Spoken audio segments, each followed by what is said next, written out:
I'm going to open the podcast this week with a statement that is both controversial and brave. Mm-hmm.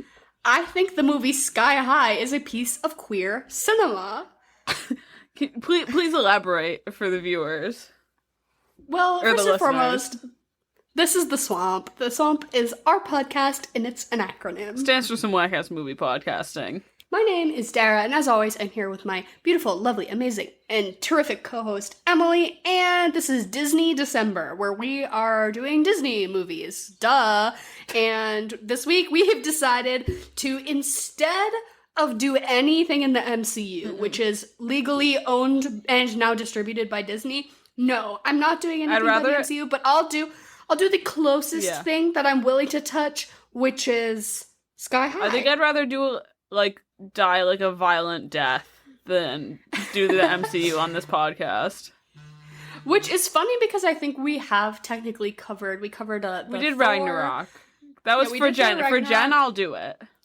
Yes, and then we also were on a great podcast called 3 Tickets To, where we covered all of the Tom Holland Spider-Mans, or at least the first two. But that's not my podcast. Yeah, this is true. That was thrust upon us in the way that Spider-Man usually is. But thrusting. I don't. I don't mind some of it, but I do hate all of it. But I will say that I was really enthusiastic about doing the movie Sky High this week when we were Disney December. This was my first no compromises. Yeah, off the dome too. I was like, we have to do Sky High, and after watching it, it doesn't hold up. No, not at all. I had the exact same thought. This movie is bad, and I haven't watched it since I was a kid. Barely a plot. Nary a plot to be seen. Nicholas Braun is a glow stick.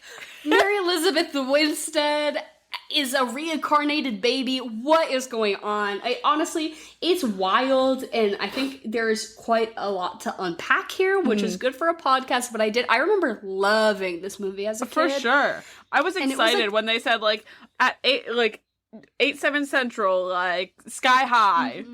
I was shaking in my little boots. Yeah, family movie night. I feel like this is what my whole family loved too. We had it on DVD and watched it a lot as a family. And so then going back and watching it now, and I was just what in the actual fuckery is happening for even a moment? The dialogue is bad. The soundtrack is so confusing. The plot makes no sense. Everything about it so wild. But I will say last week I was Ratatouille is a metaphor for gayness, for this is a piece of queer cinema. And I found an article, a peer-reviewed scholarly article to support my thesis, right? This week there were no peer-reviewed articles on why Sky High is a piece of queer cinema, but I was just getting really gay vibes from all of the sidekick characters. Come on, that girl who turns into a guinea pig. The outfits, the hair. All of it was just giving a little queer-coded to me, but especially the scene where, Will, the protagonist, quote-unquote, comes out as a sidekick to his dad. I feel all, the sidekick, you either get put into hero or sidekick, and he's oh, all of my friends are sidekicks, and his dad's oh, well, that's great, son. Great that you're, really branching out and hanging out with people like that. And he's well, you don't think they're so bad, huh? Well, what if I was a sidekick? That is so, I feel every queer kid, well, not every queer kid, but I feel it's a pretty, common queer experience to, say to your parents, oh, I have friends who are like this, you really like my friend so-and-so, and they're gay, and then your parents are oh, yeah, we love Julie, even though she's a lesbian. And you're well, maybe I'm a lesbian. And then your parents are go to your room. You're 12. But I was just getting huge that vibe. At the end of the first act of this movie where he comes out as a sidekick, I was come on. It didn't really ramp up from there, but but so you really liked this as a kid and hadn't watched it since? Yeah, I obviously haven't watched it since. But it was just confusing, I guess. Not actually confusing, but confusing as from a point of Mary choices were made. Yeah. You're like, yeah. Nicholas Braun read this and was like, yes, I will be signing on to this movie. Like, you know what I mean? Mary Elizabeth Winstead was like 21 and was like, yeah, this is exactly where I want to be right now. This is pre-Scott Pilgrim, though, which makes sense. Yeah. She was just, she was still finding her footing. Of course. I thought she was great. I thought she was great in this. I liked her in this. I liked her a lot in this. Everyone else hated their performances. Except for Nicholas Braun. Because, like, that's just... that has just shown me that this man has been the same since 2004. He was been born to be Cousin Greg. Exactly. He was born to play Greg on Succession. Like, his whole life has been leading up to this moment. Mm-hmm. And that's why we are all enthralled by him. Because this is simply what this man is born to do. I mean, it's just funny because his character in this, and I haven't seen the whole movie, but I've seen a lot of clips on Twitter of his character in Zola. Like, you know what I mean? Like, it's just like that character aged up. And that's him. He just played the same role. He should have kept the hair. I wish. It was luck. It was a serve. Absolutely. He was serving in this movie. I wish the costume department, just pushed it a little bit further in this movie, because I think that they're on the right track. As far as this movie, I think is pretty self-aware that it's, not taking itself too seriously. Yeah. The dialogue's a little, corny, but, self-referentially corny. They know that they're kind of doing the whole, hokey thing, which, it's very playing into stereotypes. So, superheroes and sidekicks and evil villains. I don't know. I think it was self-aware enough to be enjoyable. But I think as far as the costumes went, it was we're all dressing really superhero outfit coded, but in a high school way. The guinea pig girl only wears purple, the glowy kid only wears neon yellow, it's the goopy kid only wears orange, and it was going in the right place, but I wish it was just a little bit more absurd. I wish it was he was wearing his visor upside down. Okay, but put him in roller skates for no reason. Have somebody to be, Euphoria, why are they wearing swimsuits to high school kind of thing? I wanted it to go there. I wanted it to just a little bit further as far as, playing off the, superhero outfit thing. I didn't need them in capes or anything. No. I liked that it was, streetwear, but still very, cartoony. But I think I needed it to be a little sillier. Yeah. That's what I would have done to, elevate it visually, because I thought it was lacking. I just wished it was a little... It was lacking in their high school outfits department, but it was also lacking in the superhero costumes, because nothing special, but also it's a whole thing. This is one of those universes where the superheroes have a cover, and it's oh, we're the best realtors in the tri-state area or whatever. This is talking about his parents, basically. And it's that's their cover. No one knows who they are when they're not being superheroes. Neither of them wear a mask. Yeah, no sense. That makes no goddamn sense. That's Janice. That's Janice who just sold me a house. But I guess it's we're all under the assumption that we're going to be hush-hush about it because she saved our asses last week. This movie never addresses the, super versus non-super dichotomy of, how the super people integrate themselves into because it's very Sky High focused, right? It's all about how super people interact with other super people. Never are they oh, this is what you should do when you save the citizens to not, get your shit busted. Or, do they even have to be? Why do they have to keep their lives a secret? If everybody knows who they are, doesn't make any sense. There are so many gaping plot holes in this film. Which, of course, I expect that from a Disney movie. I'm not looking and I'm not critically looking at this film and being hey, you forgot something. But also, I'd like to think, that this, the way these superheroes act in this universe is similar to that of The Boys, where casualties, no one gives a shit. Because you see in that first, opening, fight scene with, the big robot or whatever, and, this kid's parents, what are their names? Jetstream. Yeah, Jetstream, is the mom. Yeah. Because I hate to say it, but I kept thinking of it being, a squirting euphemism. And she's the MILF from The Cat in the Hat, if you didn't know that actress. No, I didn't. She plays the hot mom in The Cat in the Hat, and her little super outfit pushes those titties up. Dude, they're up to her neck. Yeah. Smoking. And so I was like, okay, Jetstream. But then I was like, I should not be thinking, like, I am in the gutter. Yeah. But what's the dad's name? Superman? I don't know. Like the captain, I don't know. It's all the same. That sounds about right. Captain something? I don't know. We're awful. I couldn't care. But anyways, they're having this big... Literally just call him Kurt Russell. Kurt Russell. But they're having like this big fight with this robot or whatever. And you see that thing go down in the middle of a city. I'm like, 1,000 people just died. At least. Hundreds of bodegas, family-owned businesses, restaurants, banks, crushed. And I bet she just picks him up by under the armpits and flies away with him. So, it's funny that you bring up The Boys, because I'll do a lightning fast recap, and then I'll get into my most poignant commentary of this movie, I will say, is boys related. But this movie, if you have not seen the 2005 film Sky High, it wasn't a Disney Channel original movie, but it was like a Disney movie that definitely ran on Disney Channel a lot. I feel like at least once a week.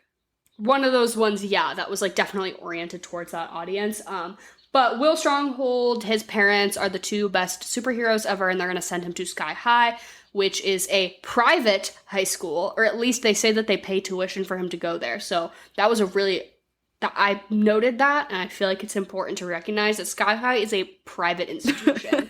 That they send him to Sky High, which is basically a high school for super teenagers, but he hasn't got his powers yet, and he's been hiding that from his parents. Nobody knows, but he's basically been like, keeping up an act, And so he goes, and you're kind of expected to have your powers at that point, but since his parents are such big wig superheroes, he kind of gets to like slide by, and they separate you into heroes or sidekicks, which sidekick, I guess, is a slur, so they say hero support.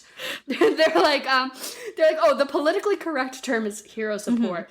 But basically him and all the other like main cast of characters all get put into sidekick role, and then eventually he gets into a bit of a kerfuffle with a villain-coded character. They don't separate villains into a third class. Right? Which is strange. Because there are some clearly villain-coded characters, which I'm like, can you just recognize it? Or at least if they want to self-identify. Like, the two bully boys, like, self-identify as villains, like, during gym class or whatever. I'm like, if they're gonna, I don't know, if they're, like, into it, like, let them be their own. Well, I just feel like they'd go to a different school. You know what I mean? Maybe heroes, there aren't too many options. Because the only options they have are heroes and sidekicks. There's no villain option. You know what I mean? Well, that's the point of the whole movie, is that she wanted to create a villain school, and they wouldn't let her. Yeah, I guess. But basically, he gets into a kerfuffle with Warren Peace, who so good. We'll get into that later, or at least I will. But very important to me as a formative child. But Will basically lifts the table. It's like, oh, I have powers now. And so they transfer him from sidekick to hero. He gets in with the popular kids. The whole, like, he leaves his loser friends behind to hang with the popular kids. And the popular girl, who's, like, you know, going after him or whatever, Mary Elizabeth Winstead, is secretly a villain, who actually has, like, been a baby she, like, was a full adult when his parents were in high school, then she turned herself into a baby and then, like, grew back up into a high schooler. So she's essentially 50. Yeah. 45 at the least. Basically. But she's scheming and plotting, and she basically uses him to get in, steal this weapon, take over the high school dance, turn everyone into babies so that she can start her evil villain school army. But then all the sidekicks band together and save the day. Mm-hmm. And save the school, and then they're like, wow, maybe you were heroes after all. And that's the movie. And that's the movie. That's the bare bones. Hard to follow. Hard to follow. But so get into the basically boys. my point about The Boys was this watch as an adult, it was so giving me season 2 of The Boys. I don't know if you've watched. Yeah, and this love is that show. Big spoilers for anyone who hasn't seen it and wants to watch or whatever, like fast forward like 5-6 minutes from now. But you know, season 2 Stormfront, Stormfront, the Nazi who they're like, she didn't age herself, and turns out she was a Nazi in the 1930s, and now she hasn't aged herself, and she like redisguised herself as a hero and is integrating herself into hero society to like corrupt it from the inside. Tell me they did not snatch. It's the exact same plot. They did not snatch. I mean, not to say that 2005's Sky High invented the whole, like, I'm secretly immortal and haven't aged, or like, you know, I'm a villain disguising myself as a hero thing. But like, come on, tell me that, what was her name? Royal Pain? Yeah. Tell me that Royal Pain was that's Stormfront. Yeah. That's Stormfront from The Boys. Oh my god, I didn't even realize that. You're so right. When I watched this, I was like, oh my god. I'm like, the Boys, literally, I think all you have to do to get a successful, not to say all you have to do, The Boys is a very well-crafted, visually stunning, great acted and written show. I really like The Boys, but I'm like, imagine, you just snatch a plot line from an early DCOM and just be like, yeah, this is our pitch. I mean, they did it in season 2, and there's a lot of other stuff that goes into it, but tell me that she wasn't Stormfront coded. That's Stormfront, like, dog. No, 110%. Yeah. Wow. Wild. Huh. It's so funny because that is, I mean, I'll just say it now, that was going to be my recommendation after this, is you don't watch a movie. Watch The Boys? Watch The Boys, yeah. I love, not to just go into The Boys rant, I love it. I specifically love the crazy visual effects budget increase they get every season. It's insane. Because it's great. Starting season 1, it's great, because it's an Amazon, so it has $1 trillion theoretically behind it, you know, to begin with. But every season, the shit that they do with VFX is so fucking crazy, and it gets crazier. Oh my god, and crazier. This year when they had do something, when they had the octopus sucking his dick. What? I'm sorry. Like, again, spoilers for The Boys. But the guy that was inside another man. Wild. Like, honestly, some of the most impressive visual effects like I've ever seen in any media. Maybe it's also just because they typically do stuff that's so like jarring and gruesome that you can't help but like, the first 5 minutes of the show you see someone get ran through. Wild. I also learned pretty recently that he's a nepotism baby. Yeah, Jack Quaid. Yeah. He's Dennis Quaid and Meg Ryan? Dennis Quaid and Meg Ryan. Yeah, that's Meg Ryan's son. Yeah. I always see those TikToks that are like, people you never knew were nepotism babies, and it's like Maya Hawke, and I'm like, what the fuck? Like, what the fuck? It's but sometimes it do get me. It's so funny because I know who Jack Quaid was. Just rewatched The Hunger Games, and I saw his little scrawny little ass in that. Yeah, like, look at you. I forget he was in that. Pinch his little cheeks.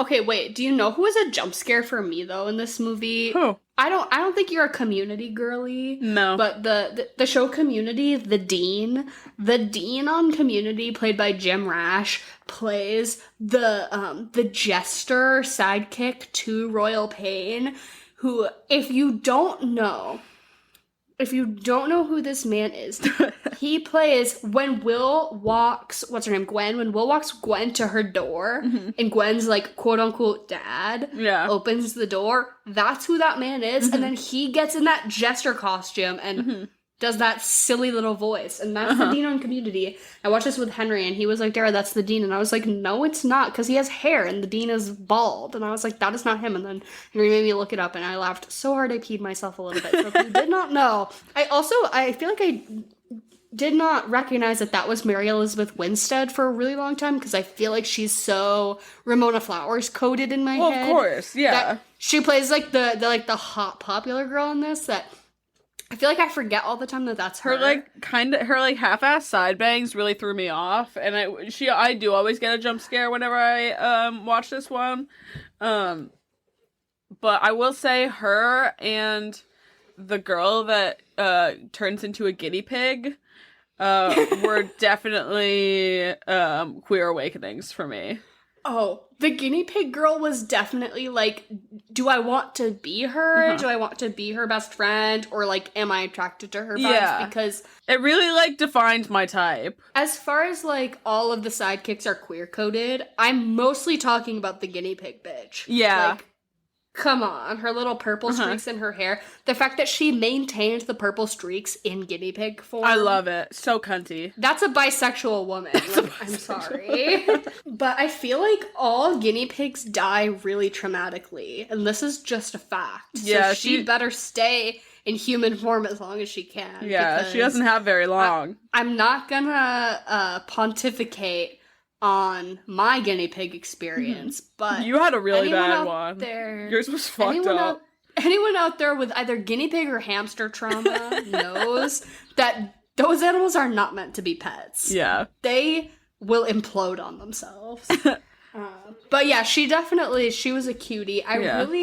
One of my favorite little details I picked up on is that she wears her hair in little space buns that are like, clearly, if you, like, do pigtails and then you do space buns and you let the, like, extra bits of your pigtail kind of, like, stick out like cute little spikies, that's how she wears her hair in the very, like, first couple scenes of the movie. And then once they form their little friend group, then the Danielle Panabaker, I forget what's her name, Poison Ivy. Oh, yeah. The redheaded friend, what's her name? I don't know. I don't know. But then later, much later in the movie, Danielle Panabaker's character, she's wearing her hair like that, and that's such like a little high school girl friendship thing. I feel like to me is like, oh, like her friend taught her how to do her hair in the cute way that I don't know if they did that on purpose, but I noticed that and thought it was a cute little touch, because that is so like, oh, teach me how you do your cute little space buns. Oh yeah, sure. There should have been more female friendship in this movie. Honestly, does it pass the Bechdel test? Absolutely not. Well, I can't say that for certain. But I would beg to bet that it's a no. This movie's a no. Yeah. Okay. Speaking of awakenings, though, I want to give you the floor to talk about War and Peace. Oh my god. The girlies who get it, and those who don't. But I feel like this movie kind of surprised me that it came out in 2005, because I feel like I have a lot of really visceral memories attached to this movie. God. And 2005 seems a little early, I'm not gonna lie, but as far as if we're talking about sexual awakenings, I always say, like, if a therapist made me do this activity, and then I talk about, like, having to make a collage of all of my, like, childhood crushes, no therapist has ever made anyone do that. I'm like, why do I think that this would be, like, revealing something about my inner psyche? Like, no therapist is, like, cut out all of the cartoon characters that made you horny. No, that is not... That's not a thing. Like, why do I always like, yeah, if my therapist ever made me do this, that'd be crazy. That's like, if you're one of those people that, like, doesn't have a therapist, that's the thing holding you back from getting one. Is I think they're gonna make me vision board all the people that made me horny as a child. They're like, which Disney Channel original movie stars made you horny? Tell me now! No! Oh my god. And that's the thing, is that I secretly wish someone would ask me that, because my answers would be so concise. We can do this. Let's do this sometime. Okay, because it's War and Peace, it's Prince Zuko, and it's Eli Goldsworthy from Degrassi, and those are the same boy in 3 different fonts. Well, not even different fonts. That's like Arial bold, and Arial italic. Like, not even a different font. Literally different iterations. Same moody, goth, twinkie, skinny boy. I mean... but I just remember, like, part of me was like, Layla, that's her name. Yes, the Layla. Poison Ivy bitch. I was like, him and Layla should have ended up together, because he was, like, actually, like, decent to her. I'm like, Will did not deserve her ass. But then, as a kid, I was like, you know what? I don't mind, because he's mine. Yeah. I was like, they don't need to end up together, because that's my boyfriend. That's my man. It's like, he didn't do it for me, like, whenever he was at school in those get-ups. But for some reason, whenever he was working at the Chinese restaurant... Oh, with the little man bun. With the man bun and the tank top, I was like, okay. All right. You made a good point. For me, I think it was the blueprint. It was because I think obviously him and Prince Zuko they're very similar. Yeah. And Prince Zuko was, if we're tracing to the origin, that's Zuko is the origin. So I think, Warren P, which also what a great name. Dude, so good. A stupidly obtuse great name for a villainous character his dad's a villain and his mom's a hero and he's like a moody guy who's conflicted and like is gonna act out but also is gonna team up with them at the end. War and Peace? Oh, what a genius. I can't believe they wasted that on this movie. Give War and Peace his own spin-off. I've seen a lot of tweets of people be like, give Sky High the sequel it deserves. No. Give Sky High. Disney Plus needs to do a Sky High TV show. No, they fucking don't. Simply that doesn't need to be put into this world. Absolutely not. It wasn't that good. No. Come on.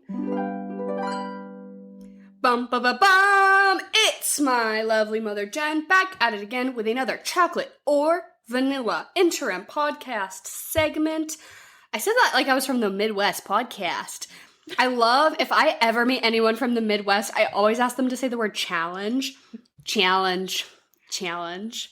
I love the way people from the Midwest say, like, the way A is in the middle of the word podcast. Challenge. I think that's a little bit, I'm bordering into, like, Canada territory, but anyways, this is my mom, Jen, here for chocolate or vanilla. She's gonna say two things. We're all gonna say which one we like better. Hi, Jen.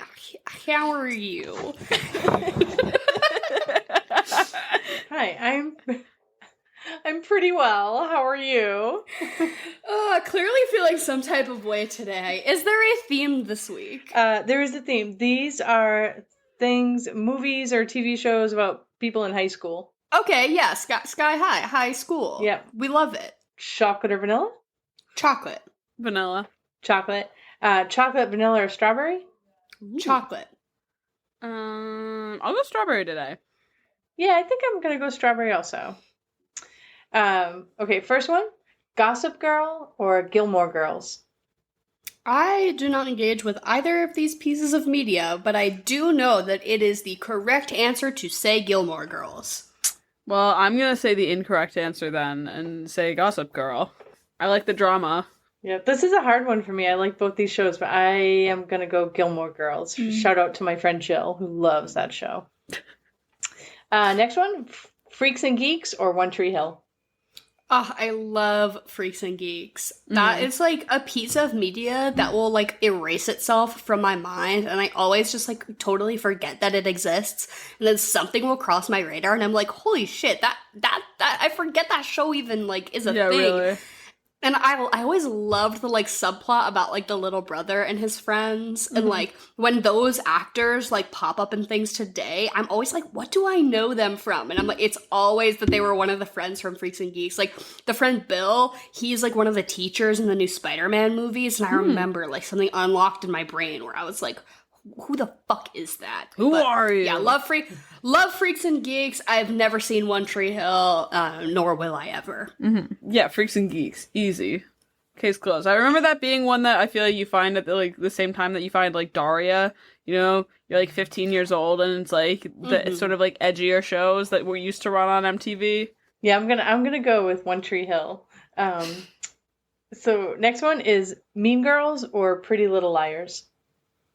Oh, Mean Girls, because I feel like you're pitting, a great movie against a really questionable TV show. And the movie will always, I feel like a movie can concisely tell a story, beginning to end, whether it does that successfully or not. At least that was the objective. Whereas I feel like Pretty Little Liars is one of those TV shows where they started off really strong. A lot of mystery, a lot of intrigue, based off of a book series, great start, lots of, great young actors, whatever, and then they just got derailed so far of like, well, we have to make 47 seasons now. A twist, another twist, a twist on top of a twist. We're reversing the twist from season 3. Like, all of that was just like too much. I'm like, you had to have like who is A or whatever.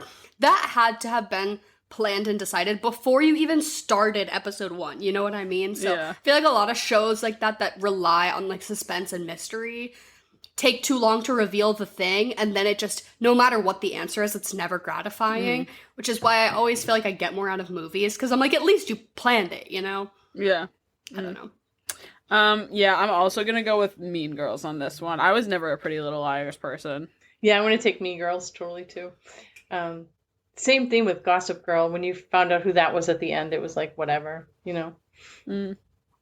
Next one is the triple Degrassi, Glee, or Skins. Oh my god! Jen, no! No! This is so Oh, you can't do this hard. to me. Those are like my 3 like guilty pleasure high school. So I'm Those sorry. are like the formative.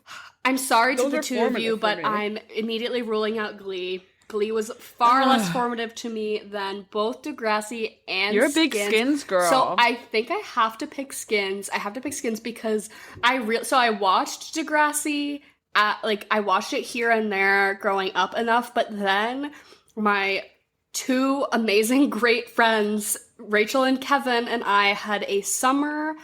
We were like all like 19 or 20 and we were all unemployed, and we had unemployed Degrassi summer where we sat in my parents' basement and rewatched all of Degrassi through free YouTube videos. So it'd be like Degrassi season 47 episode 109 part 1 of 6, and we would go through and we watched all of Degrassi that way. Iconic TV, but I'm a Skins girl. Henry, my husband, one of the first times I ever like brought him to hang out with my friends in high school, which was like we did bands together, so that's how we were friends, but like I had like kind of a separate group of friends who he wasn't super tight with, and so I was like, oh, like, you know, boyfriend, come hang out with my friends. And we all got a little drunk and we all started singing the 9/11 Osama bin Laden musical number from Skins, which it's hilarious. They do, in Skins, they do their high school musical about 9/11 because they're in Great Britain, so it's so funny. And Henry was like, I don't know if I can hang out with you and your friends anymore, Dara. Like, you guys just kept singing that 9/11 song from Skins, and I didn't know what was going on. And I'm really happy to say that we're still together to this day, so gotta give it to Skins.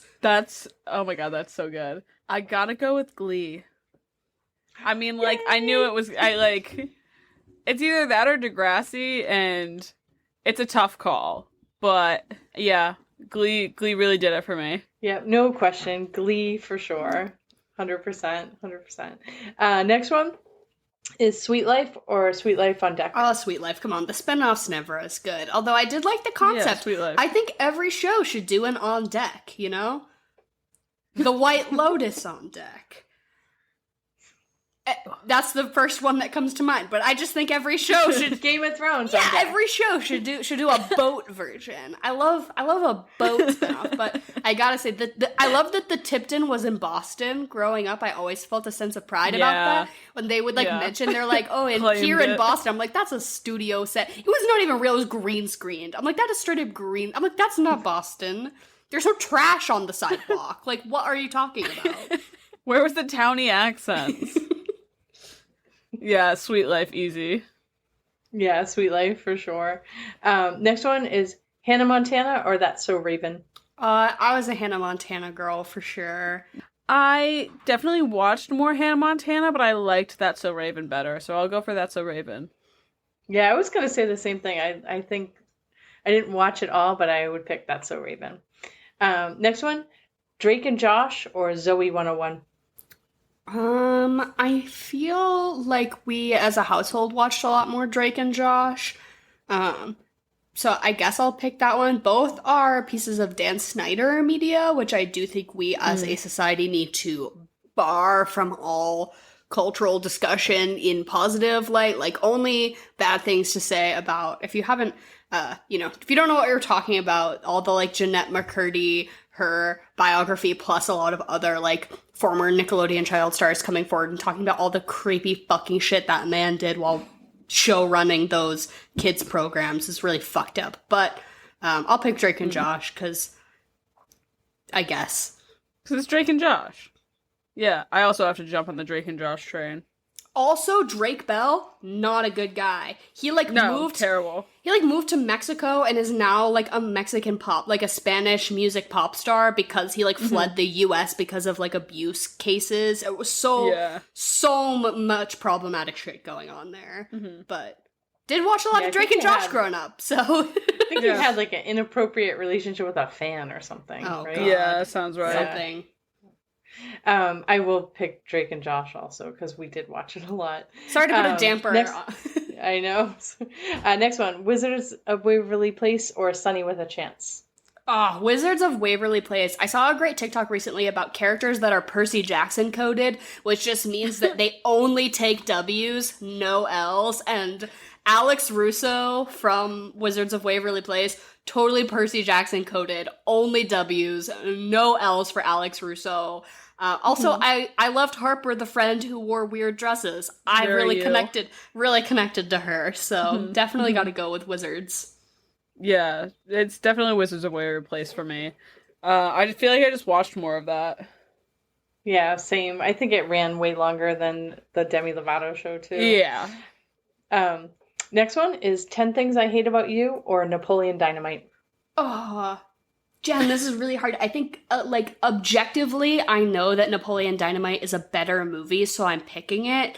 But the one that has had, a bigger cultural impact on me is 10 Things I Hate About You, but I do have to stick to my objective choice and say that I think Napoleon Dynamite is a better movie, although I do really, really fucking love both of these things. I actually haven't seen Napoleon Dynamite, so I have to... I know, shocking. So I gotta stick with 10 Things I Hate About You. Yeah, I'm gonna go 10 Things I Hate About You. I think you guys should do a month of all the movies that are like Shakespeare retellings. That would be fun. Yeah. That's a good idea. That's a really good idea. Yeah, there's a lot of good ones. Rest in peace, Heath Ledger. Yes, all right. Just thought I'd throw that out there. I love that that's what your Letterboxd bio says. Yeah, because I fucking mean it. Patrick Verona. So next one, Kim Possible or Ned's Declassified? Oh, both so good. Tough. I think Kim Possible was more formative to me as a child, so I will pick it. But I think it's, as an adult, as somebody who has tried to revisit a lot of things from my childhood, it's like, maybe this will bring me joy in some way, and most of them do not. Ned's Declassified doesn't really hold up, but it does a little better than some of the other ones. I've heard that they're trying to make a remake of it with the original stars, but that the girl who plays Mose is a conservative, conspiracy theory person. Don't quote me on that. I got this information from TikTok, so it might not be right, but interesting. I'll stick with Ned's Declassified. I watched a lot of that growing up. Yeah, I like these both, but I'm gonna go Kim Possible. Next one is Heathers or Grease? What is grief? Grease the movie. I'm sorry, Grief the movie. No, definitely Heathers. I'm not a Grease girly, never have been, never really will be. It's fine, I get it, not for me. Love Heathers, always Heathers. Yeah, easy, no, hands down. I think you showed me Heathers for the first time, Dara. But as much, I do love Grease, but it's just, I don't know. Heathers is the thing that I gravitated towards when I was a kid or a teen. You know what I mean? Yeah. Yeah, this is the coolest movie I've ever seen. Just edgy enough to be ooh. I'm going to go with Grease because I watched it a lot growing up. But I want to see Heathers the musical. I bet it's still not even playing, but the musical is really good. It actually never hit Broadway, I believe. No. It was only ever it was always off Broadway. Mm-hmm. Yeah, but it is one of my fave, quote unquote Broadway soundtracks. I would put it right up there with some of the best shows I've ever seen. Yep. I totally agree. This is my last one. Shake It Up or Euphoria? Shouts out Zendaya. Shouts out, not opposite of shouts out, shouts down to whoever put Zendaya and Bella Thorne in those goddamn awful outfits. They're like, Zendaya, you're gonna wear a pair of Heelys, even though you're doing hip hop, with leggings, a tutu, and jean cutoffs, with a men's blazer, a turtleneck, and a bra on top of all of it, and a bow in your hair, and all of it's gonna be clashing animal prints for no goddamn reason. I'm sorry, what? Euphoria is wacky, wild, off the charts, and does not make any goddamn sense. The writers on that show need to get their fucking shit together, I'll say it, but I will watch every week because how am I supposed to participate in Twitter discourse if I don't? So Exactly. Yeah, I never watched Shake It Up as a child, so, and I always tune into Euphoria, so gotta stick with that. I'm gonna go with Shake It Up because that was the show that discovered Zendaya. And I've also never watched Euphoria at all, not one bit. That was it for high school. Chocolate or of vanilla. course, we will see you next week for whatever movie we do next week. Speaking of horny, though, can we talk about the way that the parents in this movie are so horny for each other? Oh my god, not only are they so horny, but they're both so dumb. Like, Yeah. he's a himbo and she's a shimbo. Like, There's a word for that? It's called bimbo. I said shimbo and I like it better. Okay. But bimbo is, that is the word that you... that does already exist. But I think himbo and shimbo, that could be their They should rebrand themselves. This movie, was on purpose trying to make the parents so stupid, and the kids are the ones who, save the day, obviously. Yeah. But I think above that, so it's all the adults are idiots. Yeah. The teachers at their school are kind of idiots. The parents are especially idiots. All the adults could not be stupider or could not make worse decisions. And then, above that, through the teenagers, we get filtered. I think all the girls are the smart ones. Yeah. Because they are the ones who all objectively, do the right thing or save the day. Whereas, because our protagonist, Will Armstrong, he's constantly fucking up. That's his whole thing. He's making bad social choices. He's making bad fighting choices. Then, obviously, our main antagonist is Gwen / Royal Pain. So she's obviously, smart in her lane. But I think the girls who are, actually getting shit done are Layla is doing her fucking plant shit. And the guinea pig girl is the one who's actually, chewing through the wires. I don't know. I feel like the girls are elevated a little bit as far as, making game-changing smart decisions, where the boys are kind of, still being stupid. Well, yeah. But, yeah, the adults could not be dumber. And obviously it's on purpose, but I cannot believe that these two people who are supposedly the world's greatest heroes, what MCU is to Iron Man, the Sky High Universe is to these motherfuckers. And they're we'll go to our son's homecoming dance to accept an award. No. You could tell me that I'm winning the Nobel Peace Prize, but I have to accept it at a high school homecoming? No, thank you. I'm not showing up. No, ma'am. I mean, they were all jazzed. It's their alma mater, whatever. But I was absolutely fucking not. Captain Hero, man. They should have gotten turned into is. babies for that, because they have the brain capacity of them. The toxic mess. So I think as much as this movie is queer-coded in what I want it to be, it actually is just about toxic masculinity, because it's clearly about his stupid, toxically masculine dad raising him to be a certain type of hero that he envisions him to be, which is a very, the universal male experience. If your dad wants you to be, a masculine man and you don't precisely fit into that, or even if you do, I think a lot of boys struggle with their dads wanting them to be more manly than they are, and just I don't know, let your kid be a fucking child. They don't have to all tough and shit. Most definitely. I think as much as I want to read it as being a queer coded thing, I think it's more a toxic, which you get masculine for sure, because thing. you see the way I feel you watch how his mom tries to parent him, and then his dad entirely disregards it. When his mom is yeah, it's okay if he doesn't have powers, we'll still be a happy family. His dad is yeah, but I am gonna fucking kill him. Yeah. Honey, I hear you and I see you, but no, I am gonna bully our son. Which I think is also probably true of a lot of, traditional family structures, is that, the mom has good intentions but gets overpowered by the dad. Absolutely. Because ultimately the man is the person who makes decisions in the family, which is, upsetting. Also, I thought it was gonna be a bigger thing at the end when he learns he can fly. Because, okay, he got thrown off the side of the school, and he learns he can fly and he saves himself, but he isn't really the one who saves the school from getting crashed, because it's the guinea pig girl who does. And I thought that was going to be more of a moment where he connects with his mom, because his dad felt such a connection when he got his power. But when he gets his mom's power too, it's just kind of brushed off as a plot point to save him from dying. Yeah. And then it never really comes back around of him being I can take both of my parents and their, flaws and powers and, become a person. I don't know. if I was the screenwriter of this, I would have had a little mother-son moment. Yeah, I would have liked to see that. It would have just been a nice little cherry on the cake. One thing that I just thought was so funny, like, watching it, which I forgot about, is the fact that, like, the whole big master plan and that big weapon that they're looking at for, turns everyone into babies. Because, I mean, when you think about it, that plot point is a school shooting. Tell me I'm wrong. That's a school shooting. They just PG'd it. They PG'd it and turned everyone into babies. And so no, because obviously it's a Disney movie. They can't kill anyone.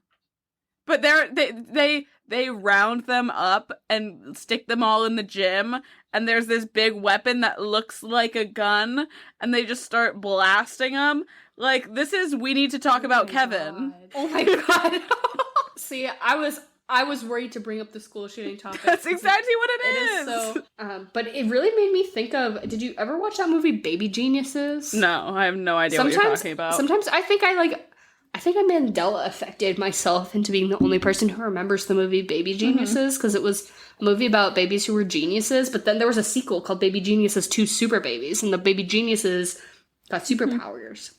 And that's what this movie made me think of, because also a huge plot point, huge gaping plot hole, is that apparently our antagonist, fucking Gwen, whatever, Mary Elizabeth Winstead, she went through high school, wanted to start her own supervillain school. They rejected her. Society rejected her. She's the Joker. She's female Joker. Whatever. She accidentally zaps herself with her pacifier and becomes a baby, and then her sidekick adopts her and raises her again from birth, which is why she is now, canonically in high school. Did she retain her memories, yes or no? Oh my God. Well, I have to assume yes. Yeah, it has to be yes, because the way that she, does her big reveal, but all of the babies she zaps, she's like, it's too bad you're just a baby. Can't even understand you can't even understand. So did she retain her memories? Yes or no? Are those babies? Is it just the mind of an adult trapped in a baby's body? Well, that's the question. Is did her sidekick reinform her? Did he sleeper agent awaken her memories? You know what I'm saying? I guess, but how? I feel like if you're 12 and your adopted parent is like, let me fill you in on a secret. You have already gone through 20 years of life and you became a baby. I'd be like, okay, so fucking what? That was the thing to me that I was like, what the fuck are they trying to say with this? Because would you start your life over as a baby right now with all of the memories and knowledge you have now? Would I choose to? Yeah, if right now you get to hit a button, you either can do it or not. No, because I don't want to see the world. I don't want to add another 20 years onto my life and see the world burn more. That's you know what fair. I mean? I don't want to be I feel like I'm pushing the bill already for when humanity's gonna die. So if I added another 22 years or 23 years onto that, I'm definitely seeing all the crazy tsunamis and earthquakes and humanity dying off. Also imagine your parent tries to show you Cocomelon and you're like, I need you to put on HBO. Put on House of the Dragon for me. Yeah. But, okay, I'll rephrase my question. If you forcibly were turned back into a baby right now with your current memories. So right now you are 0 years old, you just born, but you have the mind of a 23-year-old. Jesus Christ. All of your life memories, would you, repress it and pretend to act like a child so that you don't get put into, weird prodigy shit? Oh. Or would you just come out and be like, yeah, I'm a toddler who knows how to fucking read? Would you pretend Benjamin Button it? To try to... Yeah, right? Yeah. But, I don't think I could keep that act up, because I think some kids at preschool would be doing some shit, and I'd be like, I'm so fucking bored. Bro, I couldn't be the orphan. You know what I mean? I couldn't do what she did. No. Yeah, I just don't think the only thing that I could think of would be to, fuck with them, if I was in preschool and, you know what I mean? But I don't think it's enough. I get bored so easily. I think I would play it down a little bit because I wouldn't want to be like, I'm not actually good enough at anything to be a prodigy. So they'd be like, she's a genius, and then they'd be like, wait, no, she's actually kind of stupid comparatively, but she's light years for ahead. a 3-year-old. Yeah. So I think I'd kind of have to like, you have to reel it in a little. As like a 3-year-old, I'd be like 6th grade reading level. Yeah. You know, I'd push it down a little bit. Like but I'd be reading Narnia to... again, or like Percy Jackson. Yeah, for sure. Mm-hmm. Yeah, I need access to something a little stimulating instead of baby simulating videos. Which honestly, here's the thing: if not Cocomelon, but if they put on Baby Einstein for me, I could still rock with that. Yeah, Sesame Street, not too bad. But that plot hole in this movie really had me thinking. The other plot hole that like really just sent me into a spiral. What was going on in your brain when you were blackout watching this movie? Interesting. Yeah. But the other one that was really getting to me was the boy who turns into slime. Let's talk about him for a second because he has a human form, and then he turns into slime, and then he can turn back into a human. Makes sense, right? He can't move that fast. We see he moves at a slime-like pace. It's your nothing, standard slime. It's nothing special, but he slips down into his slime form as the fast kid is running by, and he trips him. Right? Oh, I thought about this. And he gets sort of his slimeage gets dispersed. Now, as part of his power, does he recollect every molecule of slime, regather it up, and reform into a human? Or when that boy slipped, was he like, that was my kidney? My nose is gone. Right? Or like when he reforms it, is he like, damn, a chunk is gone? It's out. I think I have to assume that the molecules all come back to him. Yeah. Yeah. But if I was fighting the slime boy and in slime form, I took a handful of him and I like chucked it into a volcano. Do you think that would make him more better though? Now that he's like dispersed and there's more of him, do you think that he could like maneuver like all of them at once? But if I only destroy a portion of the slime, I don't know. Are the molecules of the slime equated to certain parts of him? Like, do I was thinking about that quite a bit. The slime, because I was gonna say, out of all the sidekick characters presented, which one's powers would you pick? That you have to have. Do you want a guinea pig, glow, slime? I guess I'll include Layla in this. No, Layla is way too cool. Yeah, no, she doesn't count. She's got a way good power. Slime, guinea pig, or glow stick. I think glow stick. I think it's just more fun. He was jazzed about it. I'd like it.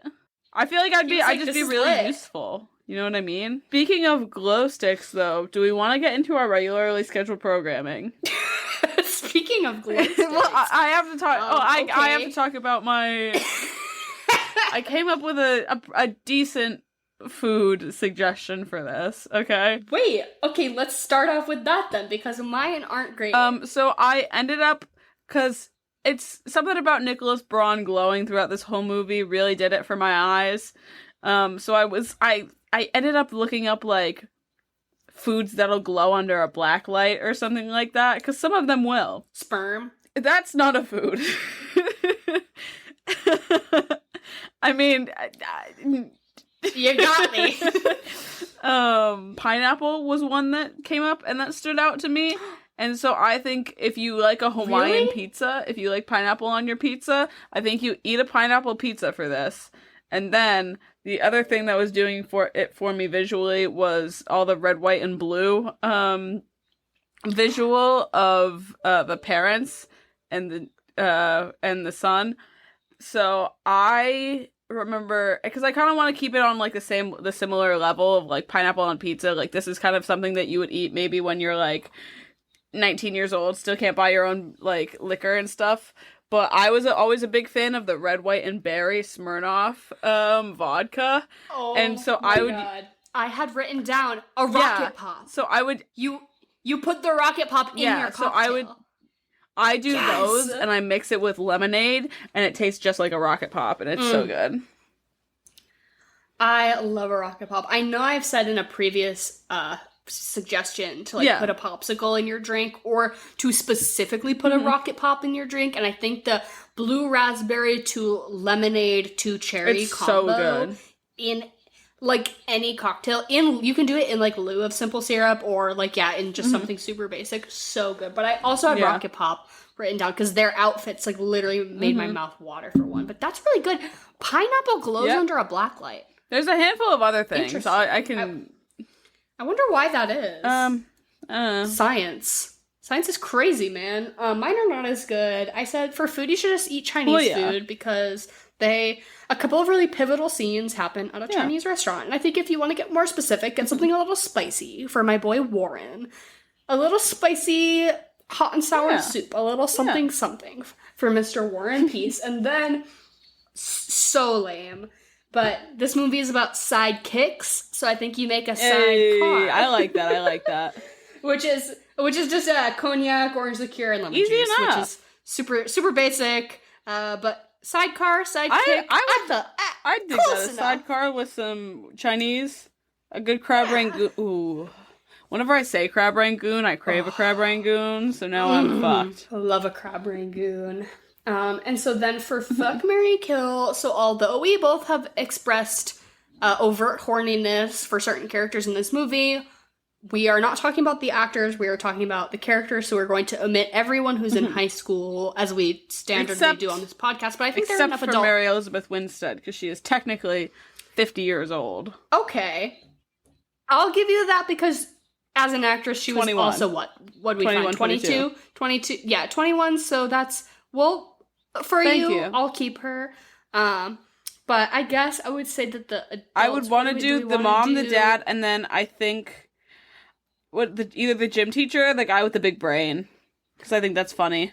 Okay, I would say the gym teacher has more screen time. But the brain guy is funnier. But I think the gym teacher has more screen time. But I'm gonna kill him. Don't care for him. Imagine what Sonic Boom could do for your pussy. Nothing. The decibel to cervix pipeline is nothing. I feel like he'd be able to imagine somebody's like, hey babe, let me try something new, and they scream into your cavern. No. I feel like he could figure something out with the vibrations of his sound waves just act as a vibrator on your puss. But then I have to look down at a man who's screaming at my vagina. No. It's still a no. Close your eyes, look up. You don't have to look at him. I'm gonna fuck him. Because he was kind of I'm just not doing it for me. And then I'll fuck the dad just to get it out of I'll fuck Kurt Russell just it's not gonna be good, I don't think. But maybe there's something, but I'm gonna marry the mom. MILF. Of course, easily. Yeah, easily marry the mom. Yeah. And then out of the whole movie. Okay, so I'm obviously marrying the bus driver. I love him. Of course. I love him. I think he's so great. I'm gonna marry the bus driver. I'm gonna kill fucking the dean, Jim Rash, as that scary jester man. I did not like that. No, I did not like that man.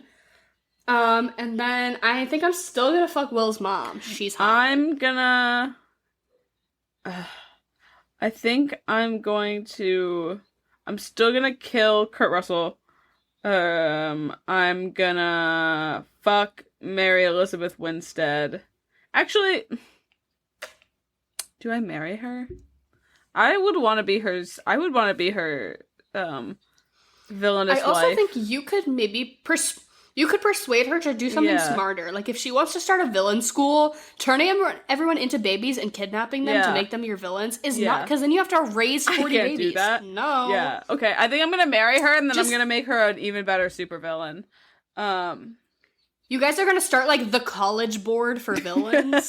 You're gonna create the AP test that recruits the kids who are a little bad. And then I'm gonna fuck the mad science teacher because I feel like he knows that he's so smart that he knows exactly how to make me come optimally. So and why would I not want that? Exactly. I think that's a really fair choice. And then what would you follow I this already up said with? The Boys season 1, or you just watch Birdman or something. I don't know. I hated that movie. Yeah. Truthfully, I've gone back and I'm on a personal quest to watch every Oscar winner from the year 1970 to now, because I figured anything pre-1970 is like a win if I've even heard of it. Yeah, fair. Kind of, I've seen a course. handful, but before pre-1970 I've seen a handful, but I'd say I'm like 80% of the way through. I'm genuinely, I've made good progress. Birdman is one of my least favorites out of the entire bunch. It did absolutely nothing. Honestly, I think, okay, either The Boys or Kick-Ass. Yep. I thought that the main character, I don't know the actor's name, but I tried to look at what else he's in, and he didn't really ring too many bells for me, but he is really Aaron Taylor Johnson coded to me. I keep saying coded, like as if that's a thing. No, he just looks kind of like Aaron Taylor Johnson in the way that he like is maybe objectively kind of handsome but still dorky. But then Aaron Taylor Johnson like really grew into himself, and I think this guy stayed kind of like what are you gonna follow it up with? So I already talked about my like weird connection to Baby Geniuses with this, which is what I originally said, but there's no reason you should watch that movie. Then that brought me to the 2006 movie Zoom, starring Tim Allen. When I told Henry we were watching Sky High, he was like, oh, the one where the guy runs in circles really fast and creates a tornado? And I was like, maybe, because, like, who am I to say? And then he's like, the one where the guy sticks his finger in the milkshake and in the milk and makes a milkshake? I'm like, I don't think so. And those are all references to the 2006 movie Zoom, which is super similar to this. It's just a bunch of kids with superpowers who get put in like a training camp program so that they can like fight something. It's pretty mid, but I remember it. But my ultimate suggestion, which I think is very great, is that you enter the Secession cinematic universe. You start here, Nicholas Braun, Cousin Greg, Zack Attack, Emmy-nominated Zack Attack. So, obviously, this is here. Who next is the logical step? Of course. Matthew McFadden. You watch 2005 Pride and Prejudice. The same year. What was he doing? Yeah. Pride and Prejudice. So, you do that, and then that's your follow-up. And then if you want to move forward, you can do Scott Pilgrim with Kieran Culkin. You can do Trial of the Chicago 7 with Jeremy Strong. You can just roll through different Secession actors and everything they're in, but I do think you do Sky High and then you do Pride and Prejudice as your two. And what are you gonna rate this movie? I'm gonna give it a 4. I was gonna say 4.5. Yeah, it's not good. I just wish it held up. It has a lot of nostalgia in a way that it's funny because last week we did Ratatouille, which I did not care for as a kid even a little bit, and I love as an adult. And this is a movie that I really remember enjoying so much as a kid. And now I'm like, this is trash. Like, this is like not. And I wanted to like it. There were so many parts about it that I'm like, oh, I wish this was better so that I could enjoy it. But it was not a good movie. But I gotta wrap it up anyways. My phone's about to die. Great. I have nothing else to say. Thank you, everyone, for listening. Sky High. This is great. All of our links to all of our stuff is in the description below. We love all of you for listening. Please continue to send us your suggestions. If some of you have been saying you better do a Disney Channel original movie, don't you worry. We are going to get to it before the month is over. So we've got maybe a little Hilary Duff come in. Who's to say? But you're going to have to wait and see. But also, please continue to send us your different month themes, chocolate or vanilla, everything. We love to hear from all of you. And, I don't know. I have failed to mention this for weeks and weeks, but your superpower, all of you, should be to leave us a review somewhere. We don't ask you to do much. If you follow us on the platforms, that's even better than the fact that you're even 53 minutes into, well, probably more at this point, into our podcast of just gibberish and nothingness. But if you could go to whatever platform you're listening on, if there's like an option to give us a little a little star thingy. I know there is on Spotify's just stars. I know on Apple Podcasts you can like type us a cute little message if you want. Just leave a slew of emojis. Just leave random emojis. Like you don't even have to say anything coherent, but just a star rating that helps us as far as like promoting the podcast in like rankings and algorithms and everything. You know how it is.